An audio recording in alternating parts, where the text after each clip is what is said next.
was your first experience learning about the subconscious mind and body connection? That happened at a very young age. When you grow up in England, you find that it's an automatic acknowledgement. The other story, which was life-changing for a client, is that I had a call from a gentleman, this is now about 8 years ago, who said, "Can you help my wife remember something?" I said, "Yes, we do it all the time."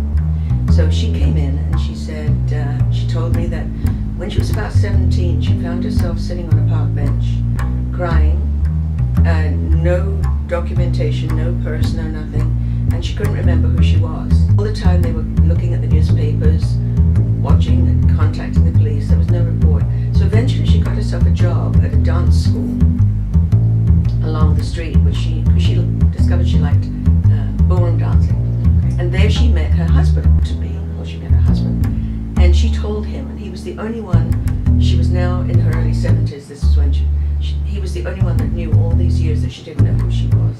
He was an engineer, or is an engineer, and for the first few years, he kept looking, and they kept looking, but there was no internet then. So they hired Interpol, they hired lawyers, they hired everybody they could, and they couldn't find any trace. So she came in and she said, "I'm having some heart surgery, and I'd like to find out, in case something happens to me, who I am." So we pressed her back, and she went back to age 12 and suddenly started to panic and refused to go any further. So I brought her out and then did a whole healing thing around the surgery coming up. She came back after the surgery, like 3 weeks later, literally 3 weeks later, because she healed so quickly. And I said, "Can we do it a different way?" So we went back into the womb. And when she was in the womb of her mother, she suddenly said, "Oh, I know who I am.